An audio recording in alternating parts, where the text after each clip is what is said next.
If the whole Bert Kreischer machine story was fake, none of us think it is, but if it was, who cares? It's hilarious. We're just laughing at Bert Kreischer. Nah, it would break my heart, yo.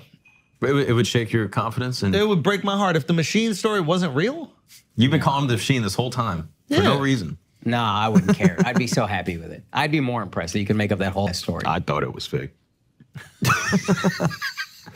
Come on, bro. I did. I thought it was real, just, dude. I thought it was just a made-up story for a comedy bit. And you still loved it. Yeah, you didn't feel betrayed. Hold on. You saying if Bert never went to Russia, that wouldn't bother you a little bit? It would actually bother me a little Thank bit. you. Yeah, a little bit. So about a week ago, the New Yorker magazine did a full story on Hasan Minhaj, who is a very successful stand-up comic, has his own version of a late-night TV show on Netflix. So he's a pretty big deal and very famous. Now, the story basically exposed that he had been lying on multiple stories that he told on bits on recent comedy specials that he had on Netflix. And it really sparked a funny but interesting debate about comedians lying for jokes on their comedy sets. Now, obviously, we all know the comics lie to make a story flow better or to make a joke funnier. That's nothing new, but there are definitely limits, like the one time that the comedian guy, Steve, lied about being in the towers when 9/11 happened. New York Times figured this out. Did you figure out how they figured out that you were lying about your experience during 9/11? Did you ever figure out how they busted you? No, I don't. That was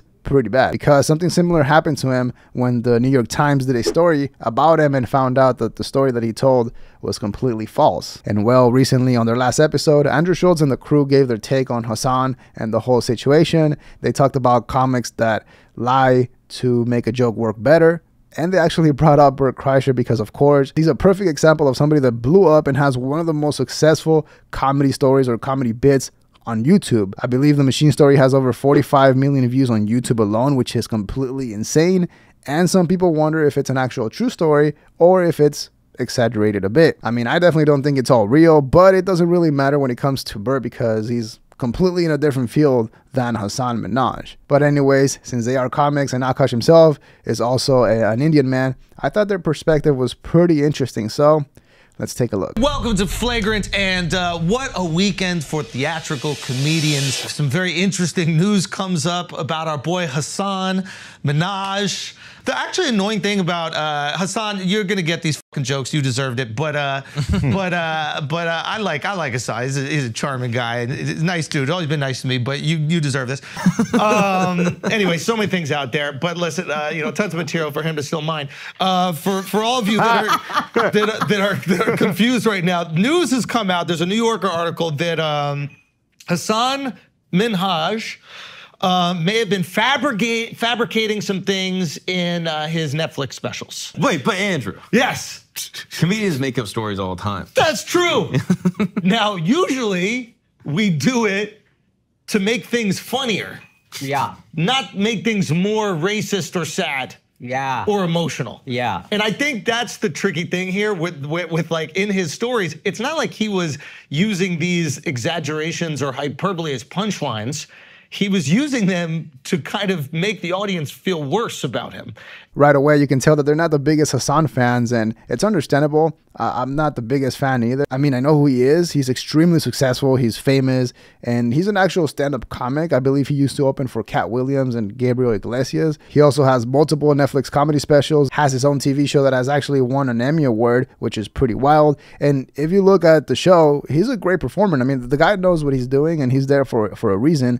But his comedy is just not for me. His style of comedy and his humor is just definitely not for me. And again, it's mainly an argument about where do you draw the line when it comes to lying in comedy, because obviously, as we all know, a lot of comics, if not most comics, greatly exaggerate their stories, if not entirely make them up, but the whole motivation behind it is to make you laugh, and that's it, nothing else. For example, Louis C.K., in my opinion, has some of the best jokes and some of the best bits ever, and they're completely made up, obviously, because he even tells you afterwards, and it makes it even funnier. But when it comes to Hasan, the way that he lies is not to make the joke funnier, but just to make himself look better and somehow come out on top. So there's definitely a little bit of a different motivation besides just wanting to make people laugh. And then it turns out these things didn't actually happen. Yeah, he made life worse for other people in real life. Oh, wait, how is that? Have you know the Prom Story, right? What's the Prom Story? Prom Story, the Homecoming King is based on this story that he was supposed to go to prom with a white girl, Yes. got to the door, she's putting a corsage on a white guy. Oh, because wow. her parents didn't like the fact that Hasan was Indian. And that's Oh, wow. terrible, terrible story. Yeah. Lady responds. I know that pain. And so, lady responds and is like, not only is this not true, he asked me days before the prom, I just said no, and not only are my parents not racist, I'm married to an Indian. Yeah, but why say I went to the door? You didn't go to the door. This was crazy. He told me that story like That's the most 13 Indian years thing. ago. I'm here for Bob. No, we don't show up. We just text you nicely. Wait, hold on. He Send you a- told you the story in real life? Yeah, like we were cool There's a no long way. time ago. I'm There's talking no like 2012, bro. He and I used to be friends. I kind of realized There's no whatever but this, I didn't know this was a lie. I thought all the reasons I don't fuck with this guy, this wasn't one of them. We were sitting at a diner, and no he way tells me he this told story you. as a trauma story. I'm dead ass. I believed it this whole time. He was working it out. He was I working feel, it. son, that's the craziest. Yeah. We're just eating in and out, bro. Why you gotta lie to me? Son, he said, I got to the door. Then he joked to get me on his side. Obviously, he's like, this is why you can't trust white women. And I was like, yeah, dog, that makes sense. Wow. But I will be honest, I remember when he said what her parents said to him, it's just not a good fit. And then I remember being like, okay, well, your parents would say the exact same thing. It's just not a good fit. And the fact that Hasan actually told Akash that story and told it as like a personal experience that he had, as a negative experience and as a trauma story, says a lot about him. Because according to the article, the reason why he lied or made up those stories is because that was his emotional truth. That is how he felt at the moment and how he wanted to communicate those feelings or how he felt. But for example, when it comes to the Prom Story, the only thing that he's communicating there is that he was the victim and then later on came out on top. Think about it. The story's about him getting turned down because of his looks, and then time passes by and look at him. He's very good looking, extremely successful, and a very famous person. Now, the thing that doesn't really make a lot of sense to me is how a comic at his level, being that famous, having that many resources, a team around him, and having all that experience, still consciously chooses to tell that story about that person that never really happened. I don't know, to me it sounds a little bit more personal than just an experience that he had with racism when he was young. Now, the joke or the story about the undercover cop is not that crazy, it's not that big of a deal. It is very cringe though. But where he really crossed the line was the story about his daughter opening a letter, touching something, and then having to take her to the hospital. Again, it doesn't make the story any funnier, and it only helps paint him in a higher position, because the only reason why somebody would do that is because of how successful and outspoken and impactful he is. Try it out. I think one of the things that we have to really separate is there are comedians that plenty of us, all of us, exaggerate things in our jokes. To be funny, yeah. Or change things in our jokes. That joke I did, the not me joke, right? Yeah. I was like, I was at a hotel with my boy, and blah, Yeah. blah, blah. That didn't happen in a hotel. We were at Veselka, and Case. Oh, yeah. And one of our Shouts friends, to Case Rasa. goes, yeah. I go, yeah, you can just crash at my place if you want to go home. And he goes, yeah, but what? And we can sleep head to toe or put the pillows. And I was like, yeah, or you can not. In the joke, it's funnier to just make it in a hotel. Absolutely. So we change these things to make parts of the joke funnier. Yes. It's a completely different thing. It's Jussie Smollett when you are lying about victimization. Yeah. So I don't like it when people are starting to target other comics who have things that aren't exactly true in their Also, stories. This is not comedy. He's not lying about the funny part. Yeah. If he was, like if he found a way. To your point, the lie there was to make, it wasn't to be funny. It was to make himself a hero. And then a lot of the other lies, to kind of add to what you said, I think they're to kind of like push, I don't want to say an agenda, but to push a political agenda, for lack of a better way to say it. And now this is where things take a turn and it gets very interesting, because they start bringing up comics like Andrew Schulz himself, who lie in comedy to make a joke work a lot better and make it funnier. And obviously, if you listen to Andrew Schulz describe the way that he changed the joke, how he lied to make it work better, it's not that big of a deal, and it actually is how comedy should work. But I think we can all agree there's a level of trust that the audience kind of expects. But when we're talking about certain comedians and their stand-up, it's similar to the whole podcasting world, where like there's a certain level of expectation. For example, when Bobby Lee came out and told everybody that the story about him getting every day for a summer wasn't real, it wasn't that big of a deal. But there was some people that were like, oh man, I thought it was real, whatever. Obviously, it was a joke. And what made it a great joke was the fact that the way that Bobby Lee acts and the way that he is, it was believable. Like, it could have happened. However, if Bobby Lee came out and told everybody that the whole breakup and everything that went on with Kalila was all fake and it was all done for comedy, I think the fans would have a little bit of a different reaction to that. So what do we do with this? What are the repercussions? Do you think this affects him career-wise? What is the... I don't know. I hope it does because I have a special that I'm shopping. So let's clear out some money. You know what I mean? Because they're saying he can't host the Daily Show now. That's like the I think thing he's people still are on the floating. running last. Oh, there's no way. Like he was like a front runner. You can't. No. Branding-wise, he seems like an obvious choice.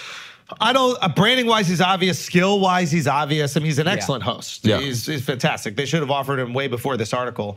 But the show, I mean, the Daily Show is supposed to be about truth, right? Like you're supposed to. So the guy who is admit to not telling the truth can't host the truth show. I think the Daily Show would get too much criticism. That being said, I don't think that his fan base will care that much. And I think he'll still be able to tour and still be able to make, these pieces. And maybe they'll go into it with a little bit more realistic viewpoint, or maybe he'll change how he does the shows now that he's, felt the repercussions of not being honest. Because this is, bring back Apu, the whole ethos is we're not victims. So watching the traumedy thing get exposed, where like these South Asian dudes are like, dude, we're these victims of systematic oppression. It's like, no, you're not, dude. Now, I don't believe this will affect his career at all, but it all comes down to how his fans feel about the whole situation. Once again, I personally didn't like his comedy, and this just kind of confirms that I probably won't ever like his comedy. And also, I think it's worth pointing out that there's been people, other comics, that have gotten a lot more heat for lying about themselves in comedy. For example, the infamous case with Carlos Mencia, who got exposed by Joe Rogan, when he told everybody that his name was actually Ed Holtness and that he wasn't really Mexican. He got a lot of backlash from that, and you could argue that it was up there with the joke stealing in terms of damage to his career, because the joke stealing really hurt the actual comedy fans like you and I, but I think the fake Mexican accusations is what really affected his brand and his overall business, and what the casual comedy fans thought about him. Now, this is what's really interesting, okay?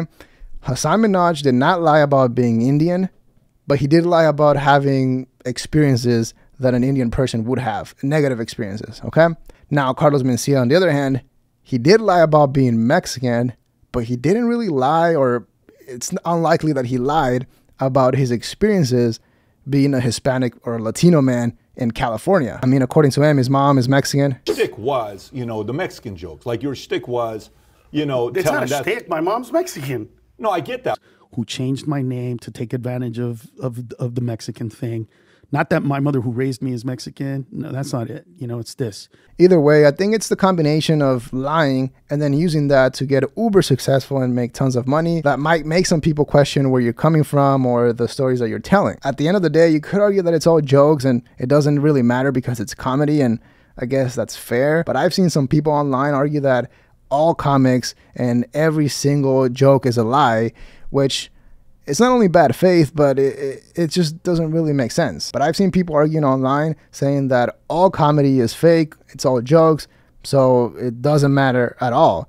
And I think that's super bad faith. I don't think that's a good argument. I think it's case by case, but generally, yes, lying is almost necessary to make a joke funnier because life is sometimes not that interesting. But my biggest criticism was that he lied to make himself look better and not really to create a masterpiece of a joke. It was just a mid story. And because he's now transcended into the whole late night show world, I think him lying about all those experiences it's very cringy at the very least. But let me know what you think in the comments below. Leave a like and subscribe to support the channel. Dislike if you didn't like the video. But that is all we have for today. See ya.